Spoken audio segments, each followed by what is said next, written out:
All right, welcome to class. If you may have noticed, we've got the camera today. We talked about this in the past. Hopefully you guys had read on the board, but just to reiterate so we know we're all on the same page. If you have a purple Post-it note on your desk, that means you will show up in the shot. Congratulations, you're gonna be famous. So I wanna make sure that if you're sitting there, you know that you've turned in the consent form. If you haven't, make sure to move to one of the desks if not. So we're squared away on that. Other than that though, just try to ignore it, pretend it's not here. I'll try to do the same. We'll see how successful I am at that. I want to start today giving a little bit of formative feedback. I like feedback when I'm in your shoes. I especially like it when it's positive, so this should be good. One of the reasons I like doing things the way I do with even the study guide stuff here is it gives me an opportunity to check up on you guys to see how you guys are doing, to get a general feel of how we're progressing, to make sure nobody's being left behind. I was really happy, pleasantly surprised when I looked through them yesterday. I was a little concerned about the vocab, like are we going too fast, are people falling behind, it's a little disjointed. Overwhelmingly, we're doing well. The class in general, there's a few people that are almost completely done every aspect of it. Well over half the people have at least got the book definitions taken down in there, which is great. I think there was only literally one or two people who did not have like the essential definitions that we put down there, and even they were only missing, I think, one. And so if you are one of those one or two people, you're slightly behind, but given the transition, that's even not that bad. We'll get you caught up. Everybody's in good shape there. I've been really impressed with, it's been a shift and adjustment the last couple days. Participation's been really good. I've been really happy about that. A few little things we could smooth out as far as, it's like yesterday trying, okay, who's going to do this, who's going to do that? But that actually falls on, I think, me as much as anybody else, trying to give structure and good instruction and getting you guys aligned that. So that's been really, really good too. The one thing that I will at least share with you that maybe we can work on a little bit, or at least to make you aware of how it'll work. Towards the end of last class yesterday, we had about 7 minutes left, and I wanted you guys to get in the book, and in the first paragraph of the section I wanted you guys to read, there was an answer to 2 questions, and I thought we might be able to get that knocked out. When I looked at that, the results of that were underwhelming, because there was only about 8 people that got 1 of the 2 questions answered. Overwhelmingly, most people didn't get anything done on it, and I am 100% on board with making adjustments as you guys need it. If there's not enough time for something, give you guys more time. However, and you guys can verify this because you were all here, by about 5 minutes left in class, 2 minutes into that, most everybody had packed up everything, kind of packed it in. And I get the feeling, I understand, because I've been in your shoes. You sit there and be like, there's 5 minutes left, there's 7 minutes left, and he's trying to get us to start on something new and just want to kind of mail it in. And it doesn't seem like a lot, 5 to 7 minutes, but we have a very short period. We have a 45-minute class period. 7 minutes of that equals about 15% of our time, a little over actually. And if you lose 15% of a class period here, 15% of a class period there, it starts to add up with a lot of missed opportunities. Last 4 years of college, the number one thing I hear from teachers is, man, I just wish I had more time with students. Man, if I had more time, what I could do with them. And so I've become a big believer on trying to make sure I use all the time possible. If you guys buckle down on that and then 2 minutes left and I'm like, okay, get your stuff packed up and you guys aren't quite done, I have no problem giving you more time. But in the future, if I see you guys take the initiative to just kind of mail it in, you may not get that more time the next day. And then when the study guides go home next Friday, a little bit this day, a little bit that day, you have a lot of stuff to catch up, which is doable, but not fun. I don't think that's what anybody really wants. And so I think just as far as commitment goes, you guys will get from me a commitment. I'll make sure that as long as you guys are working, you guys have enough time. But we need to make sure that we don't let those things slide away, because there's a lot of stuff to cover and a limited amount of time to do it. Fortunately though, today, you guys are going to have some time to make it up. It works out good and in your favor. But I just want to cover that. So if we can start today on page 472 and 473, we can finish that sheet that we had tried to get started yesterday. There's 6 questions on it. All the information is in about a 7-paragraph span. Read it carefully, pull the information out, get it written, and we will give you about 15 minutes to do that. I will grab, during that 15 minutes, Diego and Ruben, if I could grab you guys, take you guys back there. I will try to get you guys up to speed. I appreciate you guys keeping your head, like you had a lot thrown at you yesterday, right? Pretty overwhelming. I did not know I had new students coming in until about 10 minutes before class, and so totally prepared. But I want to take a second to get you guys up to speed, if that's all right. Yeah, just meet me back here and I'll get you just kind of oriented. Yeah. Yes, that right there. So yeah, if you guys just want to meet me back here, I'll get you guys right up to speed. So, considering the circumstances, you guys did really, really well. So, okay. Diego, you're in government, so you know who I am and why I'm here. But I'm Mr. Halverson, which might be confusing to you because your schedule says Mr. Turner, right? I'm a student teacher with Grand Canyon University, and so as the semester goes on, I get more and more responsibility. Mr. Turner's cooperating, supervising. He's basically here to make sure that, that I'm doing well to kind of coach me as I finish my degree so I can teach full time. And so really either one of us is a good resource if you have questions, concerns, and help or support. Feel free to go to either one of us. As far as teaching goes, what I try to do, and this is an example of it, is I like building a study guide. So with each chapter, your end result, with the stuff that's in your folder, you end up looking like this. And I like that for a couple of reasons, because one, it lets me build activities and how we learn. So like yesterday, instead of starting reading a book, because some people learn a lot from reading, others not so much. I like to have a little bit of diversity. Talk to each other, we can interact, and instead of just sitting there and listening, we're able to compile the lesson. I think that helps some people. And I like it because it gives diversity, because instead of just having notes, like in a notebook, you can get visual aids, support. People like me who are visual learners get that too. And also note-taking. I know sometimes when I was a student, taking notes, and then, oh no, I wish I could put this there, but it's always written in no space. I feel like it's organization is good. And so at the end of the day, it ends up looking like this. And so we spend a few weeks leading up to test time trying to assemble this. And so that's what you guys will have in there. And each day when you come in, as you get new pieces, we're typically putting in there. And so we just come in, grab our folders, we'll read on the board what we need for the class, and it'll usually all be right there on that table. And then there, like little brief directions, and we get you going right away. That's what I like to make use of the time. Does that make sense? Okay, we're all good with that? Okay, one of the drawbacks to putting this stuff back together at the end of the day is you don't necessarily have stuff to study at home right away. This will go home with you before the test a few days of that. But what I like to do is I provide some online study resources, which not everybody has online access at home. If you don't, let me know, and we'll make extra printouts for you to take home. So you can copy here and copy at home. Yes. So what we have, and I'll give you guys this, is a link, or you can download the Quizlet app. And it is going to look like this.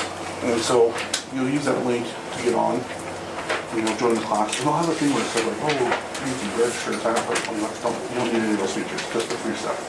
So just shoot right past that. And you'll be able to pull up the class and the chapter, and you'll have like the definition and the terms. You'll do flashcards and things like that with it. You can give yourself like little pre-tests or play games and stuff like that, just to kind of familiarize yourself with the material. It's not what you have a resource at home until this gets home with you. Okay? And I tend not to, I don't grade these until they're ready to, because I want you guys to have an opportunity to do something, and then later on something clicks, you can revisit it, revise it, and make it better before it gets graded. Okay, does that make sense? So we have that, but then like I said, if you don't have internet access, or you don't have a phone where you can download the app, because there is an app for this, we'll get you hard copies for that. Okay? Because we want to make sure you have a chance to study. At least have the opportunity. I know a lot of people have busy schedules, don't always find the time, but at least then I can say, well, look at the chance, right? So, other than that, do you guys have any questions? Okay, as far as getting you guys caught up, because you haven't missed much, but I figured this makes it a little easier. You guys already had These pages in there, essentially, I recopied them, so the textbook definition, that I had that long copy, it's already printed out for you. So all you guys gotta do is paraphrase it, so put it in your own words. And so that was basically the class grade that you guys missed. This, what we did, was, and on the inside of the first page you got, just kind of the background information, like dark pages, so just highlighters, highlighted like the keywords that jumped out at you, and then just doing like a brainstorming bubble, and that's all we did with that. Just kind of get a sense of what the world was like before the Renaissance started, and like a good starting point. So that's really all you guys missed before yesterday, and that's all you have to catch up. So what I would say is, if you guys want to check out a book, and then over the weekend try to get that stuff done, hopefully by Monday you guys will be like totally caught up with the class. You know, you're being a little behind being here now, so this stuff, but you should be able to catch up. We're going to review this winter down and hopefully get the stuff built out. So that's that. And then like I said, if you guys have any questions, I'm here to help, Mr. Turner can help. And if there's anything we can do to facilitate, you know, let us know. Okay. Sound good? Cool. Well, I look forward to having you guys talk. So, welcome to Dave. And then there you go. Yeah, you guys keep that, and then the ones that were in there already, It's the two. okay, you just go and do away.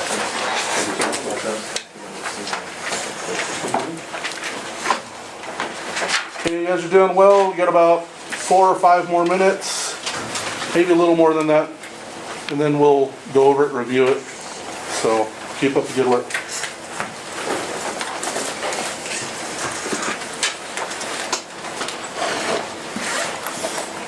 Section 2 is, I mean, that is so, so yeah, just freedom during adventure and these days.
review what we're gonna do tomorrow, what we're gonna do.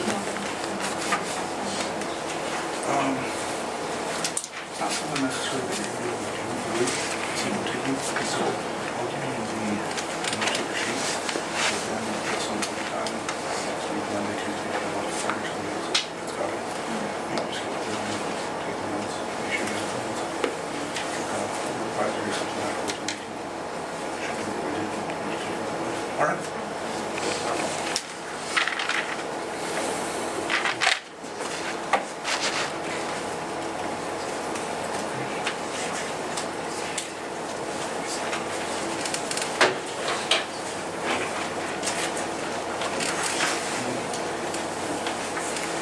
Sure, we're getting those qualities of the Renaissance Man sheets filled out. Hopefully we're getting done. Looks like we could use a little more time. So we got about 5 more minutes.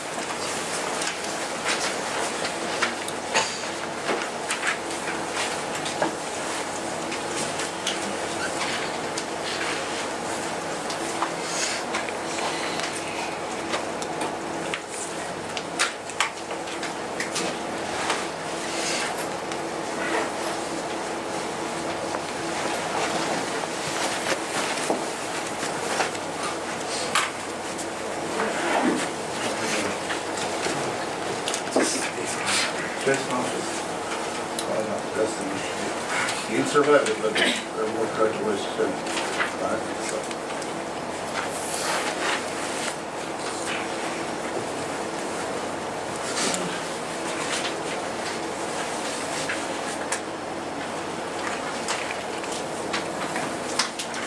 You might go get it when you review, but you might also get hit with the keys of destiny.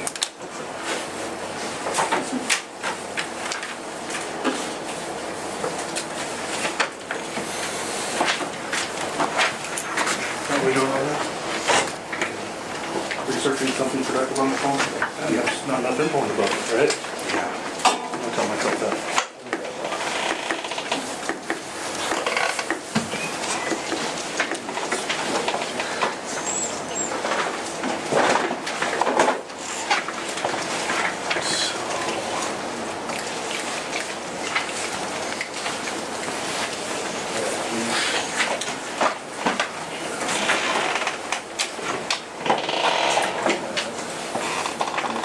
Those corrections. Yes. And then we'll go over it, okay? How does this approach? Okay. Here, find it. Listed. Oh. Good keeping. Yeah, so instead, I'm trying to make, when I write this, I usually write them straight from the book. Yeah. So if you don't find it, if you reread it, it's usually hidden in there. And so you'll find it right in there at first. All right? Okay.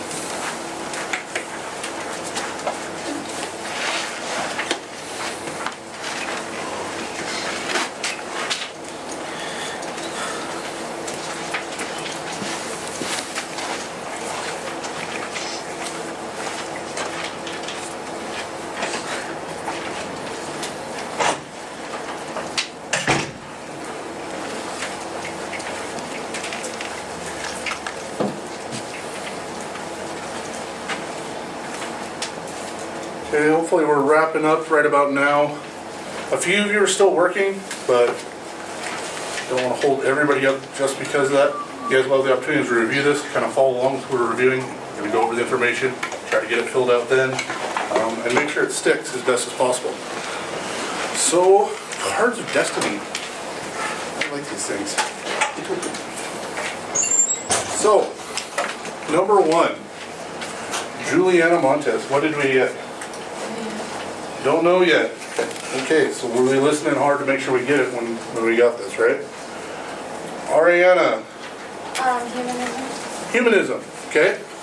The ideology that placed emphasis on human potential and achievement was humanism. I would take that highlighter and highlight that because it's going to be the essential element in answering our essential questions when they show up on the test. And one of those two will be on our test. Not a big secret, okay? I want us to succeed. Give us a lot of prep time, understand what's coming. You won't get both, but you'll get one of them. Okay, so humanism was the ideology that placed emphasis on human potential. And then to follow that up, how did humanism affect the worldview and the values of their culture? Did you get that? I don't really understand. Okay, you don't really understand, which is okay. That's why we want to talk about it. That's why we want to review this stuff. Because sometimes even if you can write down the right answer, understanding is not quite there. So, let's see. The follow-up part of that question. Jaden, did you get anything for that? No, I didn't understand that one. Okay, didn't understand it. Okay, so maybe it's a poorly worded question. So, let's see. We'll give it one more shot. Oh, we get a volunteer. I love volunteers. Yeah, For the first one, yeah, the second part of the first one. How did it change the values? instead of all religion, people can learn history, literature, and philosophy to make them smarter and understand. Okay, so they wanted to rely less on religion and more on the classical learning, philosophy, the teachings of ancient Greece and Rome. One of the key vocab words that's in your vocabulary section that should probably be included in that is it made them more secular. Does anybody know the word secular? What's the definition of that? Rough definition. We did it, yes or yes? It's like they're focusing more on worldly views instead of religious ones. Yeah, they became more worldly, more, and we probably see that in today's discussions with things, is our society becoming more secular? Is God being pushed out of things? Those are things that sometimes we debate and talk about. Okay, so that's something that happened as they turned to those humanistic traits and qualities. That's where their focus turned, and they became a more secular society. They became more willing to indulge in things like nice clothes and nice food and to really enjoy life. Okay, so make sure that you have that written down. And even more importantly, try to conceptualize it. Try to understand that this shift to humanism changed how people view things. Okay, great job. All right. Number 2, how did this approach, when applied to interpreting classical texts, differ from the approach of medieval scholars? And I'm going to pick on Mr. Lampkin because I know he knows this one now. Yep. Is that number 3? Oh, sorry. Lampkin is behind you, isn't he? I am still working on names, so I apologize, sir. Bueller. What's your name again? No. Noah, thank you. It usually takes me one solid interaction. So if I sit in a room, I could sit and watch other people do stuff all year and I'm worthless. But one of these right here usually fixes me good. So I appreciate that. Noah. Yes. Which Number 2, please. I put it led to humanism on intellectual movement. Okay, it led to humanism and intellectual movement. I don't really get that one, but Okay. Humanism did play a role in it, but humanism changed how they viewed classical texts in a really important way. Eddie, did you get anything for that? No. Okay. Ashley Mason. Yeah. Instead of trying to make classical texts agree with Christian teaching as medieval scholars had, humanists studied them to understand ancient Greek values. Okay, perfect. Hopefully everybody heard that. When they had a religious-based culture, religion was still a big part of things, but they would look at classical texts and say, when they read it, okay, how can I interpret this to make this agree with my religious beliefs? Well, when humanism takes hold and these values change, they started looking at these classical texts and said, well, instead of trying to make it agree with my religion, maybe it just says what it says, and maybe I should just read it and interpret it for what it is, as opposed to trying to force it to agree with my religious beliefs. And obviously this is going to be important down the road because that's going to change how people view religion. It's going to cause them to challenge it and question it a little bit. So great job, that was perfect. Okay, number 3, give a simple definition of a Renaissance man. Evan. No? Okay, so we gotta be listening because we're catching up, right? Let us get, probably gonna start together. Daniel. An accomplished. An accomplished person. Okay, that is a good paraphrase definition of it, okay? Accomplished in what? Studies, okay, yeah, definitely. Education's important. Yeah. I put very determined and wanting to learn more. Very determined and wanting to learn more. These are all great. Those are all perfect, okay? And they all build onto the definition I would put, and it builds right into those things, is somebody who is a universal man, who knows a lot of different things. They're accomplished, exactly like you say. They aren't just good at maybe one thing or a few things, but they're expected to be good at a lot of different types of things. Okay? They're good at art, and architecture, and they understand manners and culture. You know, maybe they are athletic and different things like that. You know, maybe you guys look around at your school and you're like, man, that guy's good at everything. Okay, that's how you can kind of conceptualize this. The Renaissance man is a universal man, somebody who is good at everything. And as they turned to humanism and studied human potential, that became a very desired quality. You know what? People are capable of all these different things, all these great things, and we should aspire to be like that. Okay? So that's the term Renaissance man. And in expanding on that, number 4, in one of those paragraphs, Castiglione gave 10 definitions, 10 traits. And we're just looking for some of those that he said should be possessed by a Renaissance man. Alexis, do you have those? Oh, this is discouraging. I started the class with lots of positive feedback. I was feeling really good. Now I'm getting a little bummed. So Charlie, did you get any of those? Number 4. Speak loud. To be good at art, excellent at many fields of education. Okay, good at art, excellent at many fields of education. Great. Those are 2 qualities he listed. Anybody else have more to add to that? Chris? Pretty much good at music, dancing skills, and poetry and fighting and Yeah. pretty much everything. Music, dancing skills, poetry, fighting. You know, definitely in that day and age, you know, there's opportunities where, you know, maybe there's not conflict now, but you never know when it's going to be, and you should be able to step up and know how to fight, know how to ride a horse, and be good at all these different things. Okay? And then, like I said, if we don't have that yet, we're writing that stuff down, and it just kind of reinforces the concept, you know? A Renaissance man is good at all this different stuff. Great job. Number 5. How are expectations of Renaissance women different from men? How are they also the same? Brittany. We do not have that one. Omar.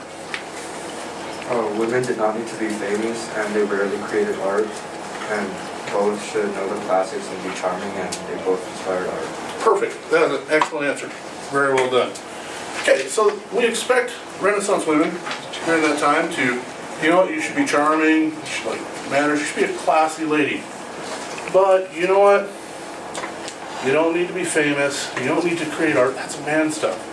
Okay, and that's an unfortunate tone that we see throughout a lot of cultures in history.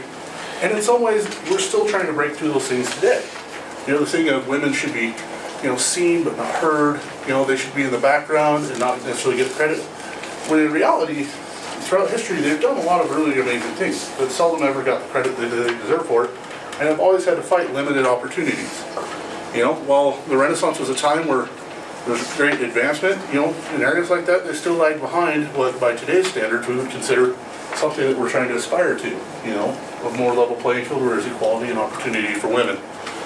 Doesn't mean they didn't do things, they did a lot of stuff, but they didn't always get the credit for it, and it wasn't ever expected. So, or it was seldom expected. And then the last one, it's one opinion-based question. You can't get number 6 from the book, but we're trying to make connections with what you experience in your life, because I feel like our own personal experiences are going to resonate with us the most. And so I'll take a volunteer on this, but who thinks that they can come up with an example of somebody they would consider a modern-day Renaissance man? And it doesn't have to be someone that's famous, you know, somebody that, you know, around school, or that you know, or that's a family member, that you would think, okay, this person is great at a lot of stuff. Does anybody have an example that they would like to share? What? Albert Einstein. Albert Einstein, right? He was good at a lot of things. And we think about what he did with physics, you know, but it's also math, and that he was, you know, he was a pretty broad and well-known person for being exceptional in a lot of different things. You know, he was great philosophically as well. You know, a good thinker, not just smart, but able to apply that to revolutionary ideas. Okay, good job. Anybody else do anything? Not going to be wrong. Yeah. Tesla. Tesla, Nikola Tesla, right? And you may fill in. What made him exceptional? Instead of creating direct current, he studied a little more on the electrical side, and he made alternate current. Yeah. Okay. And so we've got accomplished people. I know personally, I think to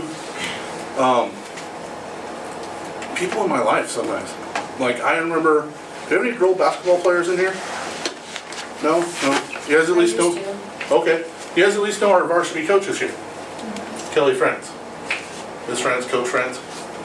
I think of her as being a Renaissance type person because I went to school with her. She graduated in my class. Let me tell you, she was an honor student. She was all league in volleyball. She was all league in basketball. She had school records for track. She went to college for sports. She was prom queen. She was one of those people you're like, man, it doesn't matter what it is, she's good at it. She was well liked, she was respected, she was our student body president. Wow, to me, that's a Renaissance person. It doesn't have to be famous, but you look at that person and you're like, man, it doesn't matter what it is, they're good at everything. Right? And so we can draw personal connections too. It doesn't have to be a celebrity. You know, but if you think about people in your life like that, like I said, it could be a family member, it may help you understand and retain this concept. So there's that. Okay, good job. Does anybody else have questions on this? Things that aren't resolved from the review? Okay, so what we're gonna do, we're gonna take a quick second, and hopefully this pops back up. And we're gonna revisit what we've learned so far and see how it applies to our essential question. If we were asked this today, how would we be able to respond to that? So, I appreciate your patience. The computer shuts off like this. Sometimes it takes me a little bit to get going. One day we'll have a Promethean board, and life will be amazing.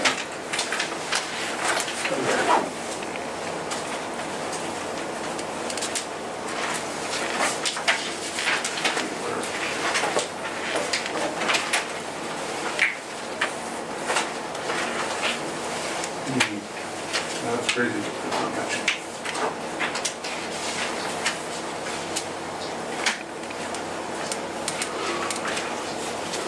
Sorry for the dead time. Here's our 15% now. I'm wasting it. There we go. That's not it. That's okay. So our this is slow.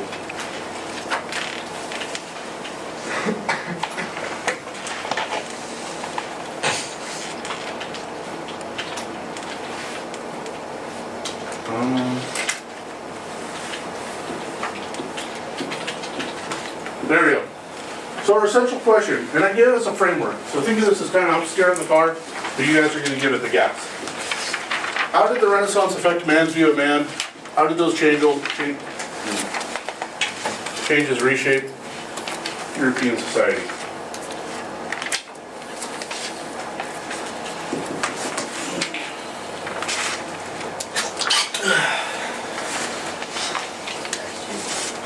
This never does this when I'm practicing.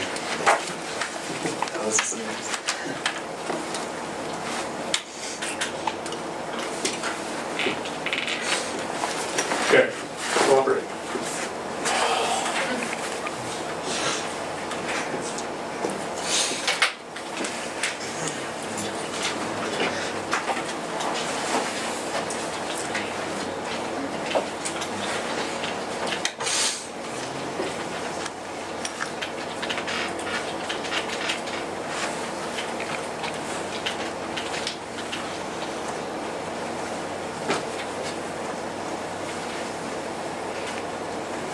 Okay, this is not going to cooperate.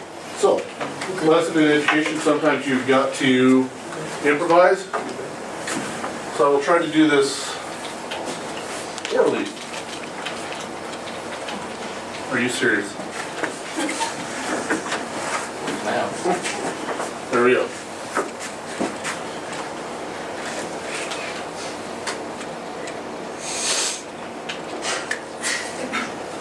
Okay, it's not happening. Are you sure about that? Always for the camera too, that thing that we're going to pretend wasn't here. So, okay, how did the Renaissance affect man's view of man? So if we want to start out, I'll give you the framework. The Renaissance, what was, if somebody asked you this, okay? Mr. Pickles, he asks Sierra, hey, how was your weekend? Oh, good. How was your weekend? It was good too. Hey, Sierra, how did the Renaissance affect man's view of man? This moment, Sierra's thinking, wow, I have the coolest friend ever that wants to know this. Either that or, how come you don't know this? You sat in front of me right in that same class. Okay, but we want to be able to answer that. So, we can start by saying the Renaissance, what was it? Simple, short definition that we gave yesterday. Who knows what it was? Volunteer, yeah. A rebirth. A rebirth. Rebirth of what? I forgot. A what? I forgot. Okay, rebirth of I forgot. We're getting close. We're right up. You're like right there. Yeah. Of art and what? Yeah, art and literature. Okay. A rebirth of art and learning, which most of that came from literature. Okay, so you can start that response by, well, the Renaissance was a rebirth of art and literature, which led to, what did this rebirth of art and literature lead to? We just talked about it. Starts with an H. Any volunteers? Yeah. Humanism. Humanism. Okay, tell me about humanism. So it was like where they started studying the classical texts and arts to get a better understanding Okay. of the ancient cultures. Okay, so they studied the classical texts to get a better understanding of the ancient cultures, and more importantly, I shouldn't say more importantly, but how the ancient cultures believed it, right? They weren't taking the classical text and trying to warp it into fitting with their worldview. They were trying to say, okay, you know what, let's just actually understand them. Okay, and so it led to humanism, and humanism made the culture more, word that started with an S, or some secular, right? And so that made the world more secular, more worldly, okay? Which led to advances in art and architecture, in literature and writing, revolutionary ideas that would shape and change things, right? So we feel like we've got the foundation for what's a pretty good response to this question already, right? Like if you were putting that on a test, would you feel like, man, I'm doing pretty good on this, right? I think so too. If I'm reading a test and I see that, I'm like, this kid's off to an awesome start, okay? And so we're there, we're getting there, we're working towards our goal. Our learning goals though, we gotta be specific and measurable. And so something that I add to say, well, okay, if somebody gets that response from you and goes, well, how so? Give some examples. Are we gonna be able to give examples? Not yet, we haven't got there yet. For the next couple days, we're gonna give you examples of how art did that. We're gonna give you examples of how literature changed and how things affected literature, or how this movement affected religion in Europe. And by the end of this unit, you guys should be able to say exactly what you guys just said, and then be able to give an example of each and how it did. And that's a pretty rocking answer to that question, right? You do that, we've accomplished our goal. And so that's what we're working towards. And we were actually planned, as soon as I got done doing this, to start giving you guys, with the last 10 minutes of class, some examples of art, start working into that. We're gonna push that to tomorrow, since apparently I need to work with this, and get it all get the bugs figured out. And so what we'll do with the last 5 minutes of class, and then we'll pack up with 2 left, okay? Get working on the vocabulary, try to catch up. Anything that you haven't got filled out there, get filled out. If you have somebody, like a neighbor you need to talk to, that's fine, as long as it's